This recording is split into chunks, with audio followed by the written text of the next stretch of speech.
Assalamualaikum everyone, welcome back to the channel and let's begin with question number 14 of exercise 9.1 chapter applications of trigonometry. Question number 14 है a 1.2 meter tall girl spots a balloon moving with the wind in a horizontal line at a height of 88.2 meter from the ground.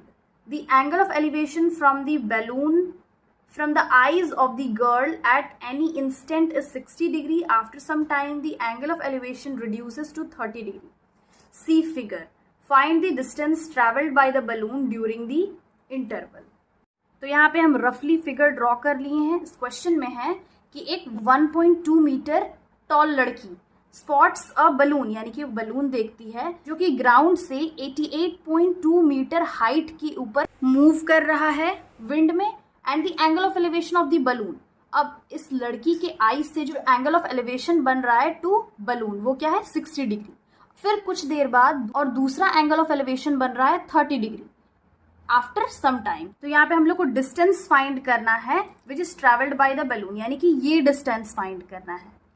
यहाँ से लेके यहाँ तक का ये distance find करना है यानी कि उस इंटरवल के दौरान जो बलून है वो कितना डिस्टेंस ट्रैवल किया वो फाइंड करना है.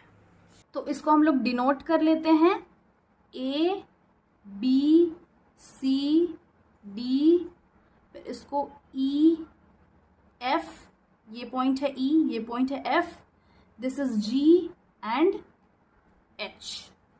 तो यहाँ पर जो गिवन है पहले वो लिख लेंगे. गिवन ए बी यानी कि गर्ल का हाइट इज 1.2 मीटर और बलून जो है वो कितने हाइट के ऊपर मूव कर रहा है 88.2 मीटर. तो यहाँ पर लिख लेंगे C G is equal to 88.2 meter. Angle बन रहा है एंगल एच ए ई, यहाँ पे लिख लेते हैं angle H A E is 60 degree. Another angle G A D, GAD is 30 degree. तो अब यहाँ पे हम लोग को ये इसका पूरा हाइट पता है दैट इज 88.2 मीटर. अब इसमें से अगर हम DC माइनस करेंगे तो सिर्फ इसका हाइट पता चल जाएगा दैट इज GD का. एंड सिंस GD क्या है HE के पैरेलल है, यहाँ पे लिख लेंगे here GD is parallel to HE. GD is parallel to HE. और यहाँ पे हम बस GD का लेंथ कैसे फाइंड करेंगे यानी कि GD का जो हाइट होगा वो कैसे फाइंड करेंगे. Here since GC is equal to GD plus DC, GD plus DC. तो GC है 88.2, पे GD फाइंड करना है तो इसको ऐसे ही रहने देंगे. और DC क्या है DC AB के भी पैरेलल है तो यहाँ पे लिख लेंगे here also AB is parallel to DC. अगर AB DC के पैरेलल है तो AB का जो लेंथ है वही DC का भी लेंथ होगा. देयरफॉर यहाँ पे लिख लेंगे AB is equal to DC is equal to 1.2 metre. तो यहाँ पे DC के जगह हम 1.2 लिख सकते हैं. अब यहाँ 1.2 को इक्वल के इधर लेके आएंगे माइनस में चेंज हो जाएगा. Therefore GD is equal to 88.2 minus 1.2. 88.2 में 1.2 माइनस कर लेंगे पे आ जाएगा 87 meter. That means GD is equal to 87 meter. अब यहाँ ऑलरेडी हम लोग क्या लिखे थे GD is parallel to HE यानी कि GD HE के पैरेलल है तो therefore GD is equal to HE is equal to 87 meter आ गया. अब हम फाइंड कर सकते हैं इस ट्रायंगल में. अगर इस ट्रायंगल को हम फाइंड करें यानी कि HAE तो ये हम लोग को पता है परपेंडिकुलर. बेस फाइंड करना होगा. अगर ये बेस फाइंड कर लेंगे देन अगेन हम इस ट्रायंगल में फाइंड करेंगे, इस ट्रायंगल का बेस फाइंड करेंगे और इस बेस से इस बेस को माइनस करेंगे तो यहाँ से यहाँ तक का डिस्टेंस आ जाएगा जो कि हम लोग यहाँ पे फाइंड करने के लिए कहा गया है the distance travelled by the balloon. यहाँ पे अब हम लिख लेंगे in triangle HAE tan 60 degree because इसका एंगल ऑफ एलिवेशन क्या बन रहा है 60 degree. tan 60 degree is equal to perpendicular by base that is HE by AE. तो यहाँ पे लिख लेंगे HE by AE। tan 60 degree का वैल्यू होता है √3 इज इक्वल टू, यहाँ पे HE ऑलरेडी यहाँ पे हम फाइंड कर लिए, 87 बाई AE फाइंड करना है। ये हो गया AE √3 is equal to 87 which is also AE is equal to 87 divided by √3। AE क्या आ गया? 87 डिवाइडेड बाई √3। दूसरा ट्रायंगल में फाइंड कर लेंगे in triangle GAD। In triangle GAD यहाँ पे भी tan यूज कर लेंगे। tan 30 degree is equal to GD by AD। GD by AD which is perpendicular by base. tan 30 degree का वैल्यू होता है 1/√3। यहाँ पे GD है 87 और AD फाइंड करना है, इज इक्वल टू 1/√3। यहाँ पे इसको क्रॉस मल्टीप्लाई कर लेंगे तो ये हो जाएगा AD इज इक्वल टू 87√3, यानी कि AD आ गया 87√3 एंड AE आ गया 87 डिवाइडेड बाई √3। तो यहाँ पे अब हम ED कैसे फाइंड करेंगे? यहाँ पे लिख सकते हैं now since AD is equal to AE plus ED, AD is equal to AE plus ED। AD हम लोग को पता चल गया है क्या है, 87√3 is equal to AE find कर लिए, that is this distance 87/√3। 87/√3 plus ED। तो अब 87 डिवाइडेड बाई √3 को इक्वल के इधर लेके आएंगे तो माइनस में चेंज हो जाएगा, तो ये हो जाएगा ED is equal to 87√3 minus 87/√3। तो यहाँ पे 87 कॉमन है तो यहाँ पे हम कॉमन निकाल लेंगे, तो 87 अंदर बचेगा √3 माइनस 1/√3। तो यहाँ पे हम LCM ले लेंगे, ये हो जाएगा 87 इंटू √3 LCM ले लेंगे माइनस 1 डिवाइडेड बाई √3, देन ये हो गया 87 इंटू 3, यानी कि √3 मल्टीप्लाई कर लेंगे तो 3 हो जाएगा, माइनस 1 डिवाइडेड बाई √3, ये होगा 87। 3 में 1 माइनस करेंगे तो आ जाएगा 2, तो 2/√3। अब 2/√3 आ गया, नीचे से डिनोमिनेटर से √3 हटाने के लिए हम √3 से रैशनलाइज कर देंगे, तो ये हो जाएगा 87 इंटू 2, नीचे √3 इंटू √3 मल्टीप्लाई करेंगे तो 3 हो जाएगा इंटू √3। अब इसको हम 3 से कैंसिल कर सकते हैं, 3 2 ज़ 6, हाँ 3 1 ज़ 3, 3 2 ज़ 6, यहाँ पे 2 कैरे चला गया, 3 9 ज़ 27, तो ये आ गया 29 इंटू 2 इंटू √3, 9 2 ज़ 18, 1 कैरी, 2 2 ज़ 4 प्लस 1 5, ये हो गया 58√3 मीटर। यहाँ पे हम क्या कर लिए, रैशनलाइज करने के बाद √3 इंटू √3 किसी भी नंबर का जब रूट मल्टीप्लाई करते हैं तो वही नंबर आ जाता है, तो यहाँ पे 3 आ जाएगा, कर लेंगे तो आ जाएगा 29, देन 29 इंटू 2 मल्टीप्लाई करने के बाद क्या आ गया 58√3 मीटर। तो फाइनली यहाँ पे हम स्टेटमेंट लिख लेंगे, hence the distance travelled by the balloon during the interval is 58√3 metre. Question number 15, a straight highway leads to the foot of a tower. A man standing at the top of the tower observes a car at an angle of depression of 30 degree, which is approaching the foot of the tower with a uniform speed. 6 seconds later, the angle of depression of the car is found to be 60 degree. Find the time taken by the car to reach the foot of the tower from this point. तो इस question में है कि एक tower है, इस tower के top पे एक आदमी खड़ा हुआ है और वो ऑब्जर्व करता है एक कार का angle of depression that is 30 degree जो कि हाईवे से आ रहा है, और वो जो कार है वो अप्रोच कर रहा है फुट ऑफ द टावर, मतलब foot of the tower, tower के पास आता जा रहा है। फिर आफ्टर सम टाइम्स यानी कि 6 सेकेंड्स, यहाँ पे लिखा हुआ है 6 सेकेंड्स लेटर, एंगल, दूसरा एंगल ऑफ डिप्रेशन बन रहा है ऑफ द कार, वो है 60 डिग्री, मीन्स ये एंगल है 60 डिग्री। ये हाईवे से, ये हॉरिजॉन्टल लाइन है, तो अगर ये 60 डिग्री है तो ये इसका अल्टरनेट एंगल है, ये 60 डिग्री हो जाएगा, एंड ये 30 डिग्री है, इसका अल्टरनेट एंगल ये है, ये 30 डिग्री हो जाएगा। यहाँ पे डिस्टेंस नहीं गिवन है, बस गिवन है 6 सेकेंड्स लेटर, यानी कि 6 सेकेंड बाद। तो ये है 6 सेकेंड्स। इसको हम डिनोट कर लेते हैं A, B, C and D से। फिगर अब समझ में आ गया है। तो इस क्वेश्चन में हम लोग को फाइंड करना है the time taken by the car to reach the foot of the tower from this point, यानी मतलब कि जो कार है उसको A से B तक पहुंचने में 6 सेकंड्स लगता है, तो B से C तक पहुंचने में, यानी कि फुट ऑफ द टावर तक पहुंचने में कितना टाइम लगेगा। तो हम लोग को ये फाइंड करना है इस डिस्टेंस का टाइम। तो यहाँ पे हम लोग देख लेंगे,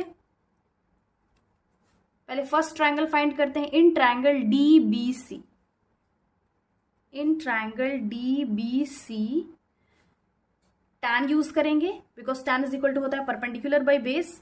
tan 60 डिग्री, यहाँ पे परपेंडिकुलर है DC और बेस है BC। यहाँ तो tan 60 डिग्री क्या होता है, √3 is equal to DC by BC। तो इसको यहाँ पे लिख सकते हैं BC √3 is equal to DC। यह इक्वेशन नंबर 1। अब दूसरा ट्रायंगल में देख लेंगे। इन ट्रायंगल DAC, यहाँ पे भी tan 30 degree is equal to perpendicular by base, that is DC by AC। tan 30 degree होता है 1/√3, DC एज इट इज रहेगा बाई AC। तो इसको हम ऐसे लिख सकते हैं DC is equal to AC by √3। ये इक्वेशन नंबर 2। अब यहाँ पे फ्रॉम इक्वेशन नंबर 1 एंड 2 हम लोग लिख सकते हैं, बिकॉज यहाँ पे भी DC is equal to BC √3 and यहाँ पे DC is equal to AC √3। तो from equation 1 and 2 BC √3 is equal to लिख सकते हैं AC बाय √3। तो BC √3 इधर आ जाएगा equal to √3 into √3 is equal to AC। तो BC √3 3 हो जाएगा is equal to AC, which is AC is equal to 3BC। अब यहाँ पे AC को हम लिख सकते हैं AB प्लस BC, तो ये हो जाएगा AB plus BC is equal to 3BC। AB इधर ही रहेगा और 3BC, ये जो BC है इक्वल के इधर माइनस BC हो जाएगा। तो ये हो जाएगा AB is equal to 3BC में 1BC माइनस करेंगे, आ जाएगा 2BC। तो यहाँ पर क्या आ गया, AB is equal to 2BC। अब AB is equal to 2BC मतलब क्या है, दिस मीन्स AB जो है वो BC का डबल है। और यहाँ पे हम लोग को टाइम टेकन फाइंड करना है to reach the foot of the tower from this point. तो और AB ऑलरेडी क्या है 6, तो 6 इज इक्वल टू 2BC। तो यहाँ पे 6 डिवाइडेड बाई 2 करेंगे, 2 1 ज़ा 2 3 ज़ा, तो यहाँ पे BC क्या आ गया, BC is equal to 3 second, यानी कि BC ट्रैवल करने में 3 सेकेंड लगेगा। दैट मीन्स AB का हाफ, और AB जो है BC का डबल है। इस क्वेश्चन में हम लोग को डिस्टेंस फाइंड नहीं करना था, टाइम फाइंड करना था। टाइम हम ऐसे फाइंड कर लेंगे, देयरफॉर यहाँ पे हम फाइनली स्टेटमेंट लिख लेंगे, the time taken by the car to reach the foot of the tower from this point is 3 seconds. Question number 16 है, the angles of elevation of the top of a tower from 2 points at a distance of 4 metre and 9 meter from the base of the tower and in the same straight line with it are complementary proof that the height of the tower is 6m। तो इस question में है कि एक tower है और उस tower के टॉप से एंगल ऑफ एलिवेशन बन रहा है 2 पॉइंट पे एट सम डिस्टेंस, कुछ डिस्टेंस पे from the base of the tower, यानी कि अगर ये बेस है तो बेस के किसी पॉइंट से एंगल ऑफ एलिवेशन बन रहा है to the top of the tower, और उसका डिस्टेंस एंगल गिवन नहीं है बट डिस्टेंस गिवन है 2 पॉइंट पे। तो एक यहां ले लेते हैं और एक यहां। एक का डिस्टेंस है 4 मीटर, तो ये 4 मीटर होगा and 9 metre from the base, और ये है 4 मीटर और दूसरा है 9 मीटर, यहां से लेके यहां तक का distance. And with it are complementary, और एंगल गिवन है कि दोनों जो एंगल है वो कॉम्प्लीमेंट्री है। कॉम्प्लीमेंट्री एंगल क्या होता है, जब 2 एंगल को ऐड करने पे 90 डिग्री आता हो तो वो एंगल कॉम्प्लीमेंट्री होता है। तो अगर मान लेते हैं ये थीटा है तो ये होगा 90 डिग्री माइनस थीटा। तो यहाँ पे हम लोग को प्रूव करने के लिए कहा गया है कि जो इस टावर का हाइट है वो 6m होना चाहिए। तो इसको हम डिनोट कर लेते हैं ABC एंड D से। इसका सॉल्यूशन यहाँ पे गिवन है ए बी तो गिवन नहीं है, ए सी है। A C is equal to 9 meter, B C is 4 meter and let कर लेते हैं, let angle DAC is equal to 90 degree minus theta and angle DBC is equal to theta. Why? Since it is complementary angles. अब हम एक एक triangle में find कर लेंगे। पहला triangle, in triangle DBC, in triangle DBC use करेंगे tan theta is equal to DC by BC, that is perpendicular by base. तो tan theta is equal to DC, यहाँ पे DC रहेगा as it is and BC है 4 metre, तो ये 4 हो जाएगा, यानी कि tan theta is equal to DC by 4। अब दूसरे ट्रायंगल में देखते हैं, इन ट्रायंगल DAC, अगेन यहाँ पे tan 90 डिग्री माइनस थीटा होगा बिकॉज ये एंगल ले रहे हैं, is equal to perpendicular that is DC और बेस है AC, which is tan 90 degree minus theta क्या होता है, कॉट थीटा। कॉम्प्लीमेंट्री एंगल वाला जो फॉर्मूला पढ़े हैं उसमें tan 90 डिग्री माइनस थीटा क्या होता है, cot theta, and cot 90 degree minus theta होता है tan थीटा। तो फिर ये हो जाएगा DC बाई AC 9। अब यहाँ पे ये इक्वेशन नंबर 1 है और ये इक्वेशन नंबर 2। अब इक्वेशन नंबर 1 और 2 को हम लोग मल्टीप्लाई करेंगे। मल्टीप्लाई क्यों करेंगे, बिकॉज tan थीटा और इनटू कॉट थीटा जब करेंगे तो कॉट थीटा का रेसिप्रोकल क्या होता है, 1 by tan theta, tan cancel हो जाएगा और 1 आ जाएगा। देखो यहाँ पे लिखेंगे multiplying equation number 1 and 2, we get tan theta into cot theta is equal to DC by 4 into DC by 9। तो ये हो जाएगा tan theta into 1 by tan theta is equal to DC into DC square and 9 4 ज़ा 36। ये cancel हो गया, यहाँ पे आ गया 1 is equal to DC square by 36। ये इधर चला जाएगा तो 36 is equal to DC square हो जाएगा। अगेन इसको इंटरचेंज कर लेते हैं, यानी कि DC square is equal to 36 square equal के इधर आएगा, रूट में चेंज हो जाएगा, अंडर रूट 36। देन फिर ये हो गया DC इज इक्वल टू 6। 36 का रूट क्या होता है, 6 होता है, तो आ गया यहाँ पे 6। Therefore DC is equal to 6 metre. हम लोग को प्रूफ करने के लिए कहा गया था, proof that the height of the tower is 6 meter. तो DC यानी कि height of the tower 6 meter आ गया है, हेंस प्रूव्ड। तो फाइनली यहाँ पे हम स्टेटमेंट लिख लेंगे, hence the height of the tower is 6 metre. So this was the last question of this exercise as well as of this chapter. I hope समझ में आ गया होगा. Again I'll be back with the next videos explaining about the next chapter. Till then have a nice day. Thanks for watching.